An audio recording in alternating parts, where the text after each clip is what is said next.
받을 말씀은 누가복음 12장 35절에서 48절까지 말씀입니다.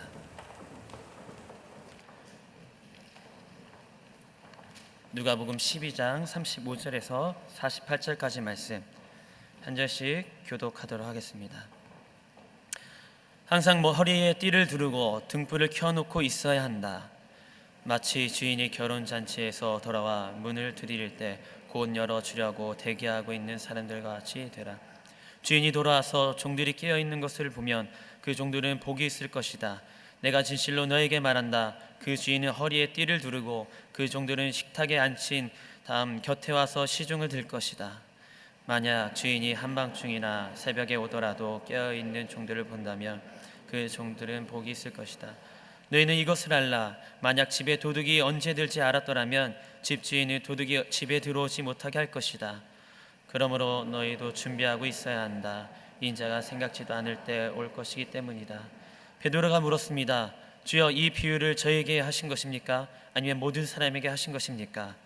주께서 대답하셨습니다. 누가 신실하고 주인이 자기 종들을 맡기고 제때 양식을 나눠 줄 일꾼이 누구겠느냐? 주인이 돌아와 종이 시킨 대로 일하는 것을 본다면 그 종은 복이 있을 것이다. 내가 진실로 너에게 말한다. 주인은 그 종에게 자신의 모든 재산을 맡길 것이다. 그러나 그 종이 주인님이 오시려면 한참 멀었다라는 생각에 남녀 종들을 때리며 먹고 마시며 취해버린다고 하자. 그 종의 주인은 종이 생각지도 못한 날 그가 알지 못하는 시각에 돌아와서 그를 몹시 때린 뒤 믿지 않은 자들과 함께 놓을 것이다. 주인의 뜻을 알고도 준비하지 않거나 그 뜻대로 하지 않은 종은 매를 많이 맞을 것이다. 그러나 알지 못하고 매 맞을 많이 하는 사람에게 많은 것을 요구하시고 많은 일을 맡은 사람에게 많은 것을 물을 것이다. 아멘. 본문 말씀으로 김영배 목사님께서 말씀 선포해 주시겠습니다.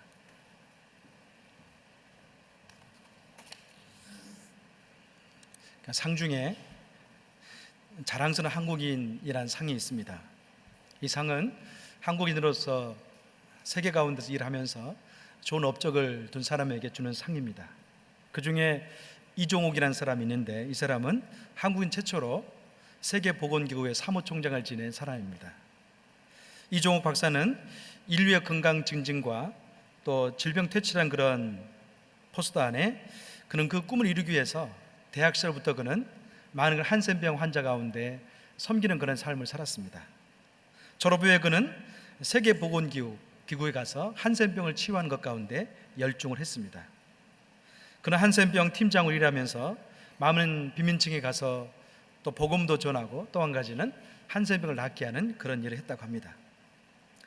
그는 백신의 팀장으로 일할 때가 있었습니다. 백신의 팀장으로 일하면서는 많은 아프리카라든지 아시아의 빈민가에 돌아다니면서 백신 접종을 통해서 아이들에게 질병을 퇴치하고 또 소아마비의 그런 병을 퇴치하는 그런 일을 했습니다. 그러면서 그는요 세계를 돌아다니면서 이 세계보건기구 일을 하면서 백신의 황제라는 그런 칭호를 얻었습니다. 왜냐하면 많은 사람들이 그의 사역을 통해서 백신을 접종하게 되어지고 소아마비라는 그 질병 가운데 자유해졌기 때문에 그렇습니다. 그는 2003년에서 2006년까지 한국인 최초로 세계보건기구의 사무총장 되어서 일을 했습니다. 그러다가 2006년에 가로로 쓰러져서 그는 서가고 말았습니다. 그는 무려 23년 동안이나 세계보건기구 일하면서 많은 사람들을 국경과 언어를 초월해서 질병 가운데 자유케 하는 그런 일을 했습니다. 그런데 이 사람이요 자랑스러운 한국인 상을 받게 된 이유는 어디에 있습니까? 두 가지 이유 때문에 있습니다. 첫째는 뭐냐면 자기 중심의 삶을 뛰어넘어서 타인의 건강과 타인의 삶을 이롭게 하기 위해서 그 인생을 바쳤기 때문에 그렇습니다. 타인의 생명을 소중히 여기는 마음은 어떻습니까? 그의 의술을 통해서 많은 사람들에게 질병을 퇴치하고 질병으로 자유한 그런 삶을 살게 했습니다. 여러분, 우리 인생은 어떻습니까? 우리에게 주어져 있지만 그 삶을 어떻게 경영하느냐에 따라서 많은 사람에 영향을 줄 수 있는 그런 삶이 될 수 있습니다. 자랑스러운 한국인 상을 받았던 이종욱 씨는 어찌 보면 전혀 그 상을 받기에 손색이 없는 그런 사람이었습니다. 그것은 온 인류의 정신과 더불어서 어떻습니까? 사람을 소중히 여기고 또 생명을 소중히 여기는 삶이 그에게 있었기 때문에 그렇습니다. 여러분, 그렇다면 만약 하나님께서 저와 여러분에게 자랑스러운 천국, 청지기 상을 준다면 누가 받을 수 있겠습니까? 혹 여러분 생각해 보셨습니까? 하나님께서 자랑스러운 천국, 청지기 상을 준다면 그러니까 저와 여러분은 거기에 들어갈 수 있을까요? 먼저는 중요한 것은 뭐냐면 하나님께서 어떤 사람에게 이 상을 줄 것인가, 그 조건을 알아보는 것이 굉장히 중요합니다.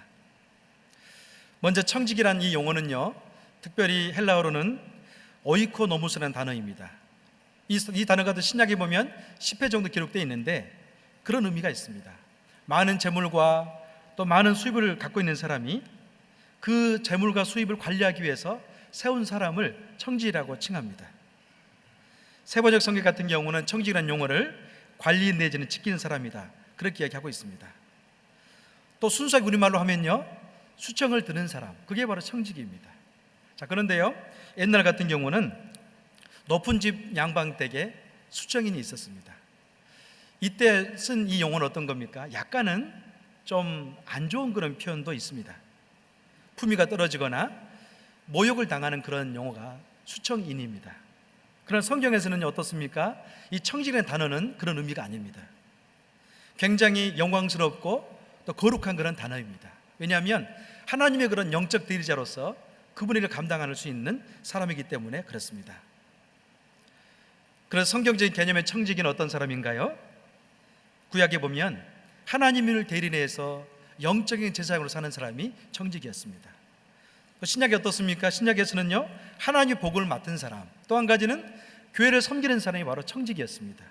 사도 바울 같은 경우는 청지기는 하나님의 비밀을 맡은 자다, 그렇게 표현하고 있습니다. 이처럼 성경에서 말하는 청지기는 하나님 나라의 역사를 이루기 위해서 이 땅에서 아주 중요한 역할을 하고 있는 하나님의 대사를 칭하고 있습니다. 그래서 청지기는요, 이 땅에서 하나님이 대신해서 그분의 역사를 성취하는 사람이 바로 청지기라고 할 수가 있습니다.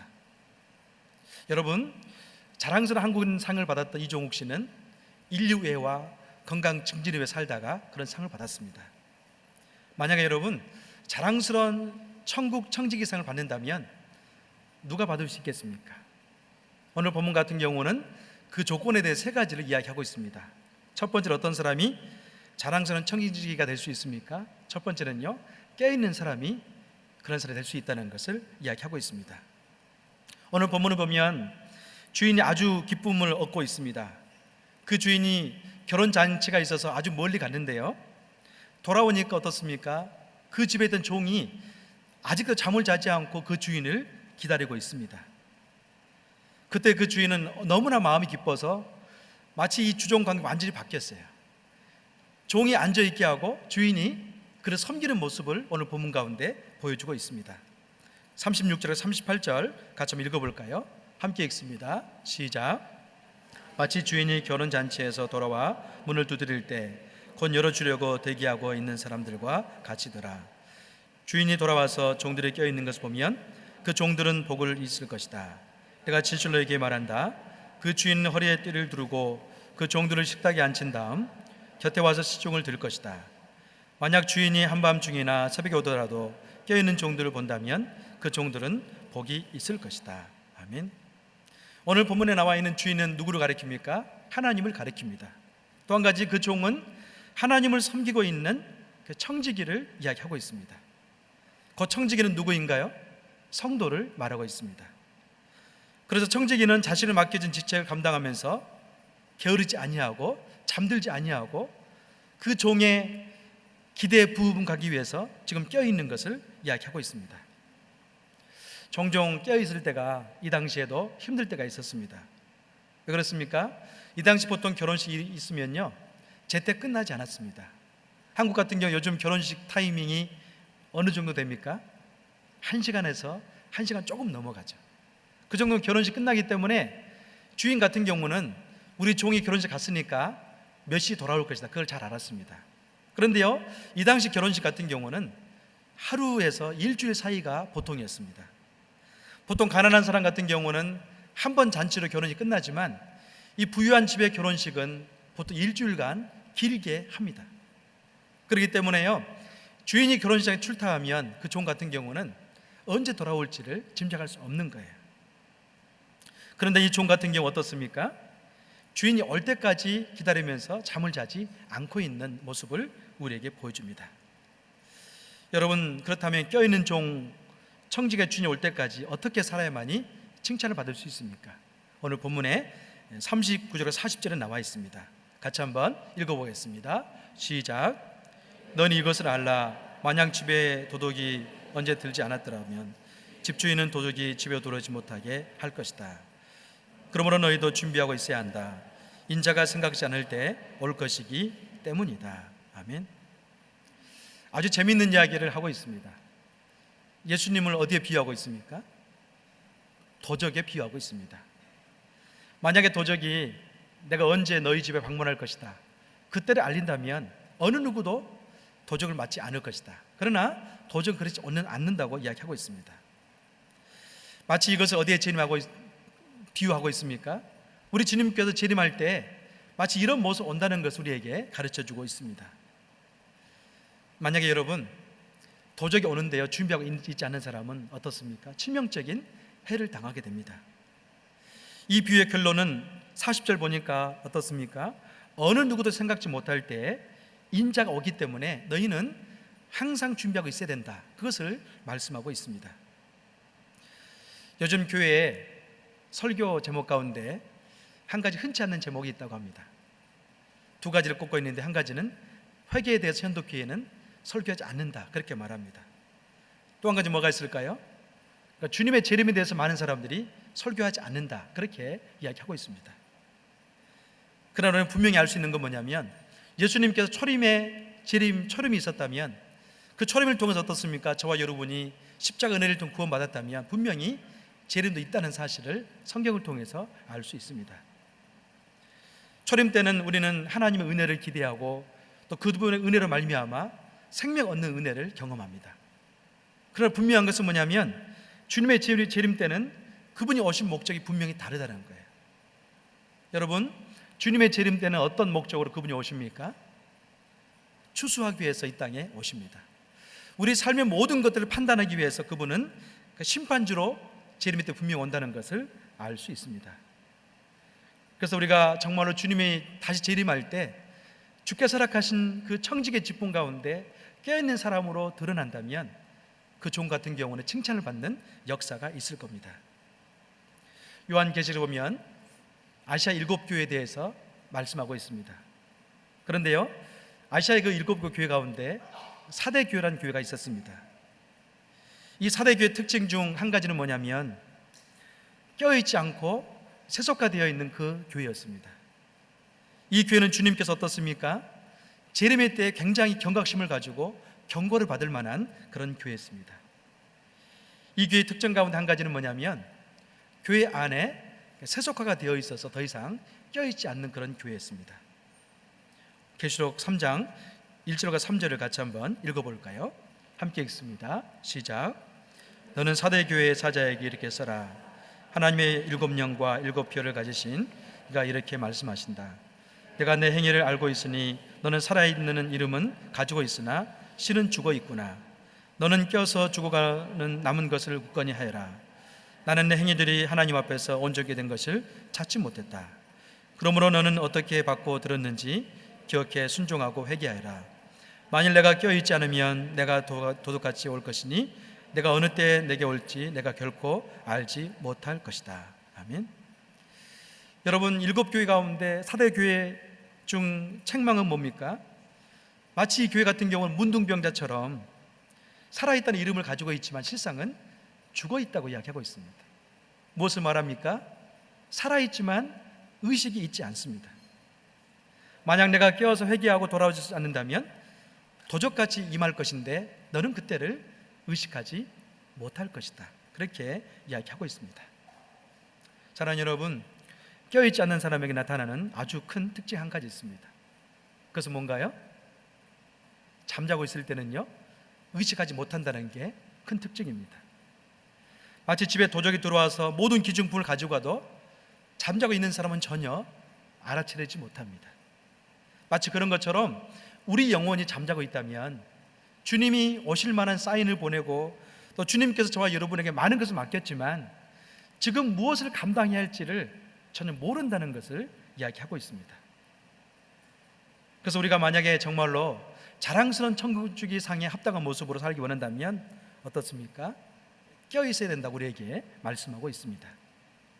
그럴 때만 우리 인생은 도적 맞지 않습니다. 우리 인생을 통해서 우리는 많은 영적인 열매를 맺으면서 합당하게 영광을 돌릴 수 있다는 것을 말씀하고 있습니다. 자랑스러운 정직의상의 첫 번째 조건은 무엇인가요? 주님의 재림의 때가 분명히 있으니 항상 끼어서 예비하고 준비하라, 그 메시지를 전해주고 있습니다. 여러분, 마태복음 14장에 23절 말씀 보면 예수님께서 사랑하는 제자들에게 한 가지 부탁한 게 있습니다. 그 어떤 부탁이었습니까? 시몬아, 내가 한시라도 깨어 있을 수 없더냐, 그렇게 부탁했습니다. 지금 예수님은 겟세마네 동산에서 십자가를 지기 전에 심각한 상태 가운데 영적으로 기도했습니다. 그러나 제자들은 어땠어요? 전혀 의식하지 못했어요. 우리 주님이 이제 얼마 있으면 잡혀서 십자가를 진다는 그 사건을 이해하지 못했습니다. 사랑하는 여러분, 이 제자들의 치명적인 실수는 무엇이었습니까? 주님의 타이밍을 이해하지 못했습니다. 그래서 그들은 잠에 빠져 있다는 것을 우리가 알 수 있습니다. 우리는 매일매일 신앙 안에 살아가면서 어떻습니까? 주님의 청지기로 삶을 살고 있습니다. 이때 우리가 정말로 껴있는다면 주께서 기뻐할 만한 그런 열매를 맺는 그런 삶을 살 수 있습니다. 두 번째로 자랑스러운 청지기상은 누구일까요? 주어진 삶 속에서 사명을 감당하고 있는 삶이 있는 사람을 이야기할 수가 있습니다. 많은 사람들은 예수 믿으면서 어떤 기질을 가지고 예수 믿습니다. 또 한 가지 어떻습니까? 자기에게 주어진 상황에 따라서 기도하는 제목들을 다 가지고 있습니다. 근데 중요한 것은 뭐냐면 우리 주님께서도 여러분의 기질을, 나의 기질을 굉장히 소중히 여기시고 또 기도 제목을 그분은 응답하시기를 좋아하십니다.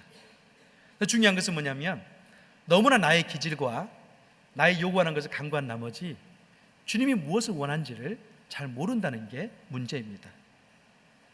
여러분, 성도는 어떤 사람입니까? 성도는요, 하나님께서 원하는 것이 무엇인지를 알고 우리의 신앙의 아름다운 향기를 날리는 사람, 그게 바로 성도입니다. 이것은 주님이 청지기로서 삶을 살 때 어떻습니까? 열매를 맺는 삶을 의미하고 있습니다. 오늘 본문에 보면 베드로가 예수님께 그런 질문을 던집니다. 같이 한번 읽어볼까요? 41절과 42절입니다. 함께 읽겠습니다. 시작. 베드로가 물었습니다. 주여, 이 비유를 저에게 하신 것입니까? 아니면 모든 사람에게 하신 것입니까? 주께서 대답하셨습니다. 누가 신실하고 지혜로운 종이 되겠느냐? 주인이 자기 종들을 맡기고 제때 양식을 나눠줄 일꾼이 누구겠느냐? 아멘. 예수님께서는 베드로가 이렇게 예수님 답을 들은 다음에 어떻습니까? 한 가지 질문을 던집니다. 주님, 이 비유는 누구에게 한 것입니까? 그렇게 묻죠. 여러분, 오늘 본문에 나와 있는 이 비유는 누구에게 한 것입니까? 제자들에게 던진 질문이었습니다. 예수님께서는 이 질문을 받아서 다시 질문을 던집니다. 누가 신실하고 지혜로운 종이 되겠느냐? 주인이 자기 종들을 맡기고 제때 양식을 나눠줘서 굶게 하지 않을 만한 종이 누구겠느냐? 그렇게 묻고 있습니다. 실상은요, 앞에 있는 비유와 뒤에 있는 비유는 동일한 비유입니다. 근데 42절 말씀 보니까 어떻습니까? 이 질문 속에 청지기 해야 될 사명이 들어가 있습니다.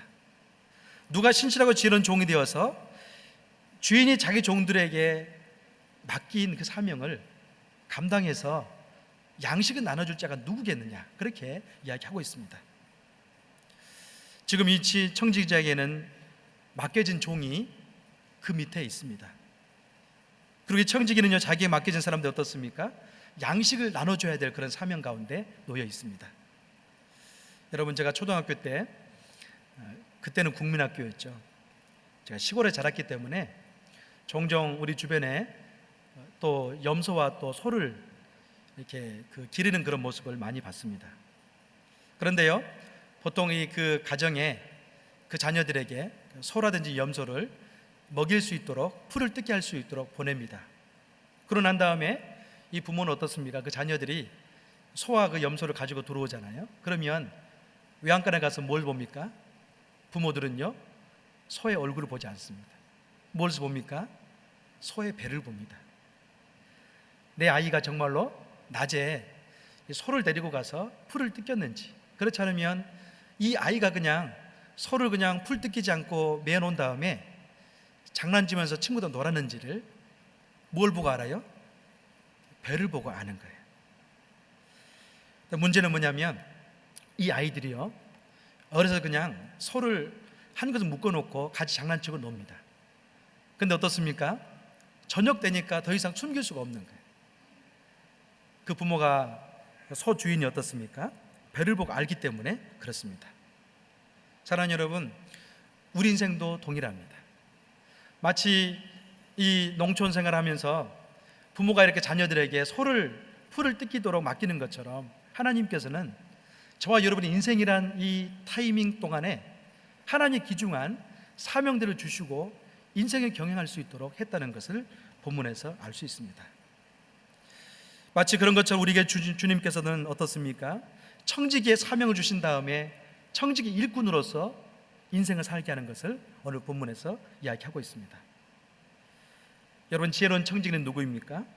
지혜로운 청지기는 때를 따라서 우리에게 주어지는 양떼에게 양식을 주는 사람이 지혜로운 청지기라고 이야기하고 있습니다.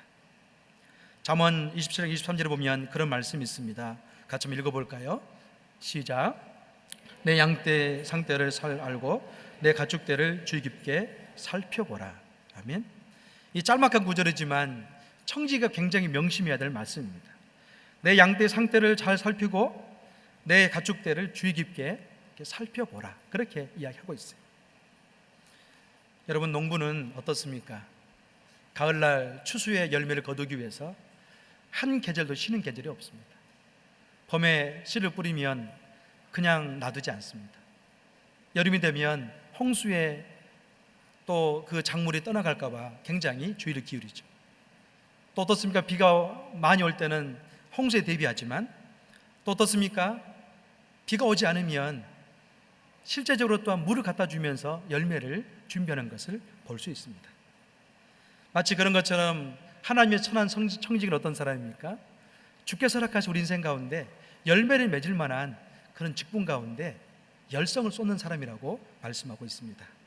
그래서 오늘 본문에 보면 자랑스러운 청지기상을 말하고 있습니다. 43절, 44절을 같이 한번 읽어보겠습니다. 함께 읽습니다. 시작. 주인이 돌아와 종이 시킨 대로 일하는 것을 본다면 그 종은 복을 있을 것이다. 내가 진실로 너에게 말한다. 주인은 그 종에게 자신의 모든 재산을 맡길 것이다. 아멘. 여기에 나온 청지기는 어떻습니까? 자기에게 주어진 일을 하고 있는 사람이 자랑스러운 청지기상이라고 이야기하고 있습니다. 여러분, 우리는 교회에서 신앙생활하면서 아주 열심히 자기가 맡은 분야에서 섬기고 신앙생활을 하고 있습니다. 그런데 때로는 어떻습니까?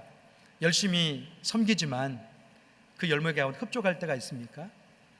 그렇지 않을 때도 많이 있죠. 내가 열심히 순장으로 섬기고 또 찬양팀으로 섬기고 또 성가대로 섬기고 또 목회자로 섬기고 때로는 선교사로 섬기고 다양한 직분 가운데 우리는 섬기고 있습니다.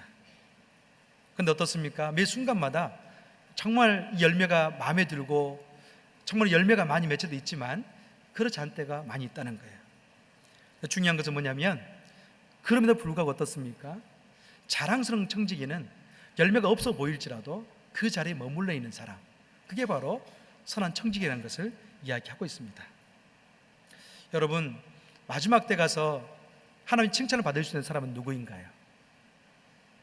주께서 세운 그 자리 가운데서 열매는 없을지라도 머물러 있는 사람이 칭찬받는 그런 사람이 됩니다. 끝까지 충성한 사람 가운데 존낙선한 사람이 있었습니다. 이는요, 스코틀랜드 그 나라의 종교 개혁자였는데 그가 외쳤던 아주 큰 기호가 있었어요. 주님, 나에게 내 조국 스코틀랜드를 주십시오. 내가 이 조국을 변화시키겠습니다. 그렇게 기도했던 사람이었습니다. 존 녹스가 40대는 이 전도, 이 종교 개혁하면서 엄청난 영적 부흥을 그 나라 가운데 줬습니다. 그러나 어느 때부터 그는요, 나이가 들어가면서 열심히 설교하지만 그 나라가 40대처럼 부흥이 일어나지 않는 거예요. 여러분, 그의 마음속에 그런 마음이 들었습니다. 이제 나의 때가 지나갔는가? 열심히 설교하지만 더 이상 영적 부흥의 때가 오지 않는 거예요. 그때 그는 그런 기도를 드렸습니다. 하나님, 나는 열심히 전처럼 기도하고 섬기지만 전과 같은 부흥이 있지 않습니다. 그러나 나는 내게 준 사명의 이 종교개혁의 길을 끝까지 가겠습니다. 그런 기도와 더불어 그는 끝까지 그 길을 완수했습니다. 여러분, 우리가 잘 알고 있는 것처럼 어떤 결과가 주어졌습니까? 존 낙스 때문에 스코틀랜드 지역 가운데 종교개혁이 끝까지 일어나고 그 교회, 그 나라 가운데 그 개혁교회가 세워지게 되었습니다. 사랑하는 여러분, 우리가 주님 안에서 주께서 허락하신 사명의 길을 가다 보면요, 분명히 그런 때가 있습니다. 어떤 때가 있습니까? 지칠 때가 있습니다. 또 한 가지는 영적으로 침체될 때가 있고요, 때로는 병들 때가 있습니다. 때로는 더 이상 어떤 인간관계 문제 때문에 사역의 짐을 내려놔야 될 그런 순간도 있습니다. 그러나 중요한 것은 무엇입니까? 존 낙스처럼 끝까지 포기하지 아니하고 그 길을 가는 것, 바로 그게 자랑스러운 청지기상의 조건입니다. 사랑하는 여러분, 우리는 주님 안에서 지금 일꾼으로 부름받았는데 여러분은 어떤 지금 순간에 놓여 있는지 모르겠습니다. 저는 지금이야말로 우리가 다시 한번 용기를 내어서 성실하게 맡은 그 분야 가운데 달려갈 때라고 믿습니다. 결코 여러분 그 짐을 내려놓지 않기를 주의 이름으로 축원합니다. 마지막까지 갔을 때 어떻습니까? 우리 주님은 저와 여러분에게 엄청난 열매와 축복을 주실 것입니다. 마지막으로 자랑스러운 청지기상 세 번째 조건은 무엇입니까? 종말론적인 신앙을 가지고 사는 사람이 하나님께 칭찬받는 그런 청지기입니다. 오늘 본문에 보면 36절과 42절에 동일한 표현이 있습니다. 그것은 무엇인가요? 주인이 돌아오는 모습을 보여주고 있습니다. 동일하게 이 주인 같은 경우는 때론 그런 마음 가질 수도 있었겠죠. 종의 입장에서는 나의 주인이 돌아오지 않았으면 좋겠다, 그런 마음 가질 수도 있습니다. 그러나 36절에서 43절 보면은 주인이 어떻습니까? 전혀 기대치 않을 때 분명히 돌아오고 있다는 것을 오늘 본문에서는 이야기하고 있습니다. 여러분, 종말에는 두 가지가 있습니다. 하나 종말은 무엇입니까? 역사적인 종말입니다. 이 종말은 예수님께서 정말로 재림할 때 임하는 그런 종말입니다. 주님께 재림할 때는요, 이 세상의 모든 것들은 끝나는 그 시점이고 그때야말로 역사적인 종말의 시기입니다. 또 하나의 종말은 무엇입니까? 개인적인 이 땅의 삶이 끝나는 때가 곧 종말입니다. 기독교는 어떤 신앙입니까? 종말의 신앙입니다. 다시 말하면 역사적인 종말이 있건 간에 또 한 가지는 개인적인 종말이 있건 간에 누구든지 이 종말을 피할 수 없다는 것을 성경에서는 이야기하고 있습니다. 여러분, 우리 부모 마음속에요, 이런 마음을 가지고 있는 부모님들이 참 많이 계십니다. 어떤 마음일까요? 나중에 나의 자녀들과 나의 후손은 나를 이렇게 기억했으면 좋겠다, 그런 마음을 가지고 있습니다. 나의 어머니와 나의 아버지는 참 바른 분이셨다. 나의 어머니와 나의 아버지는 참 사랑이 많이 있는 분이셨다. 나의 아버지와 나의 어머니는 참 성실하셨고 자기에게 주어진 인생을 책임감 있게 완수했던 그런 사람이었다. 그런 말이 나올 수 있는 그런 부모가 되기를 바라는 마음에서 많은 어르신들은 자기 인생을요 아주 바르고 성실하게 살고 계십니다. 여러분, 어떻습니까? 혹시나 우리 자녀들이 부모의 입장 가운데 우리 부모에 대해 평가할 때 우리 부모는 그냥 그저 그런 사람이었어, 그런 마음이 들리지 않을까 봐, 들리게 할까 봐 굉장히 조심하면서 살고 있습니다. 여러분, 그 삶이 어떤 삶인가요? 그 삶이 바로 종말을 준비하는 삶입니다. 여러분, 가정 안에서 종말의 때에 우리 부모를 판단할 사람은 자녀이지만 신앙 안에서 어떻습니까? 우리 인생을 판단할 분은 하나님이라고 성경은 이야기하고 있습니다. 우리 인생의 마지막 때에 우리 주님께서 정말 한 사람 한 사람 이야기할 때 저 사람은 정말 이 땅에 있을 때 나의 영광된 삶을 살기 위해서 자기 삶을 쪼개가면서 헌신했던 그런 삶, 말씀을 지키기 위해서 어떻습니까? 때는 손해볼지라도 이타적인 삶을 살았던 사람의 삶을 평가한다면 우리 인생은 결코 헛된 인생이 아니라는 것을 말씀하고 있습니다.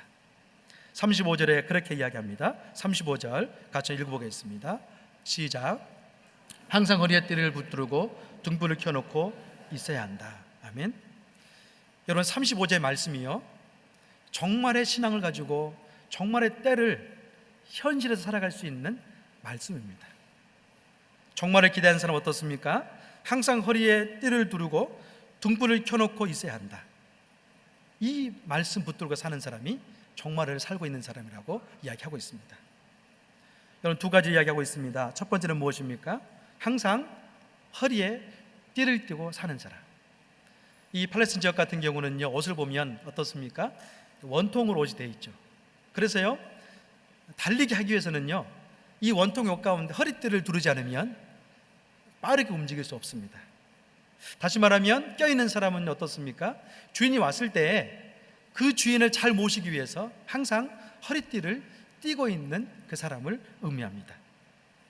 또 한 가지는 합당한 종 어떻습니까? 등불을 켜고 있는 사람입니다. 이 등불은 무엇을 의미합니까? 기도를 의미합니다. 하나님을 향해서 끊임없이 깨어서 기도하는 삶을 살고 있는 그런 것을 우리에게 보여줍니다. 사랑하는 여러분, 우리는 어떻습니까? 현실을 살고 있지만 정말의 때를 준비하는 그런 삶을 살 수 있습니다. 그 조건은 바로 35절의 말씀처럼 항상 허리에 띠를 띠고 기도함을 통해서 껴있는 사람이 정말을 살아가고 있는 그런 사람입니다. 오늘 본문에 보면 정말을 살지 않는 사람들의 심판의 메시지도 있습니다. 45절과 47절 같이 한번 읽어보겠습니다. 함께 읽습니다. 시작. 그러나 그 종이 주인이 오시려고 한참 멀었다는 생각에 남녀 종들을 때리고 먹고 마시며 취해버린다고 하자, 그 종의 주인은 종이 생각지 못한 날 그가 알지 못하는 시각에 돌아와서 그를 몹시 때린 뒤 믿지 않는 사람들과 함께 놓을 것이다. 주인의 뜻을 알고도 준비하지 않거나 그 뜻을 하지 않은 종은 매를 많이 맞을 것이다. 아멘. 오늘 본문에 보면 이제 마지막 후반절 같은 경우는 그렇게 이야기합니다. 정말 한쪽에 신앙이 없는 사람에 대해서 이야기하고 있습니다. 그 특징은 무엇인가요? 우리 주인은 돌아오지 않을 거야. 돌아오시더라도 아직 한참 멀었을 거야. 그런 안심된 마음 가운데 종을 때리기도 하고 또 어떻습니까? 먹고 마시고 즐기고 있습니다. 여러분, 우리 인생은요, 열심히 사명을 감당하고 살다가 어느 날 주인이 휩쓸을 딱 불면요, 피니시 라인에 뛰어가야 될 인생이 우리 인간의 삶입니다. 여러분, 종말에는 피니시 라인을 통과하기 전에는요, 우리는 종말을 준비할 수 있는 그런 시간이라고 성경은 말씀합니다. 그럼 어떻습니까? 어느 누구에게나 찾아오는 종말의 때 이 휩쓸 소리가 불러나면 피니시 라인에 들어가게 되는데, 그때는 어느 때인가요? 안식을 누릴 때이고, 그때는 이 땅의 삶을 통해서 열매를 거두는 그 때입니다. 사랑하는 성도 여러분, 여러분 어디까지 달리셨습니까? 우리는 지금 이 피니시 라인까지 어느 정도 남겨놓고 있습니다. 남겨놓고 있습니까? 확실히 아는 사람 없지만 분명히 있다는 거고, 또한 우리 인생은 결국 길지 않다는 게 성경의 진리입니다. 여러분, 정말의 성도는 누구입니까? 깨어있는 사람이라고 성경은 이야기하고 있습니다. 사랑하는 여러분, 우리는 정말의 때를 사는 사람들입니다. 정말의 때를 삶을 살 때 어떻게 살면 좋겠습니까? 깨어있는 그런 자세와 깨어있는 믿음으로 살아가야 됩니다. 여러분, 가정을 위해서, 또 교회를 위해서, 또 사회를 위해서, 또 한 가지는 정말로 혼돈 가운데 있는 국가를 위해서, 또 한 가 어떻습니까? 전 세계 아직도 수많은 민족들이 예수님 복음을 듣지 못한 수많은 민족들이 있습니다. 그러나 선교적인 과제를 이루기 위해서 헌신하는 삶을 산다면 그 사람은 곧 어떻습니까? 정말을 아름답게 살 수 있는 준비하는 그런 삶이라고 이야기할 수가 있습니다. 사랑하는 여러분, 우리 주님께서 모두 다에게 그런 음성을 들려주기를 주의 이름으로 축원합니다. 착하고 충성된 종아, 내가 잘했도다. 생명의 면류관을 내가 너에게 주겠다. 그런 음성이 우리에게 있기를 주의 이름으로 축원합니다. 다 깨어 살기를 주의 이름으로 축원합니다. 아멘. 같이 기도하겠습니다.